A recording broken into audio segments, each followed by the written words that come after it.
ચમ ભાઈ પહેલી વાર જોયા બગીચામાં? આ બાજુ નવા રહેવા આયા હોય એવું લાગે. ઓહો ભાઈ, હજુ આજકાલ જ આવ્યો. એવું હોય એમ ભાઈ? બરોબર.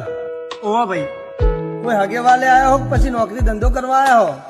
કોઈ હગાવાળા નહીં આવ્યો ભાઈ, પૈસા કમાવા આવ્યો. પૈસા કમાવા આયા હોય એમ ને? જો તમે પૈસા કમાવા આયા હોય તો તમને એક પ્રશ્ન પૂછું? કશો વાંધો નહીં, તમે તાર પ્રશ્ન પૂછો.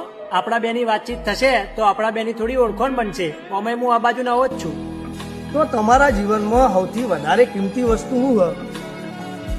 પૈસા. ચમકો પૈસા કમાવા માટે જ હું મારા મા બાપ, ભાઈ બહેન અને આખા પરિવારને મૂકીને આ શહેરમાં પૈસા કમાવા માટે આવ્યો. આ પૈસાની તકલીફના લીધે તો મેં મારા જીવનમાં ઘણા દાડા હરખું ખાધું નહીં અને ભૂખ્યા પેટે હુઈ જવું. અને આ પૈસાની તકલીફમાં મેં અને મારા પરિવારે ઘણા દુઃખ સહન કર્યા. જો ભાઈ, એક વાત કહું, જીવનમાં તમારા જોડે પૈસા ના હોય, તમારા ખીચ્ચા ખાલી હોય ને, ત્યારે તમારા પોતાના તમારા જોડે પારકા જેવો વ્યવહાર કરે.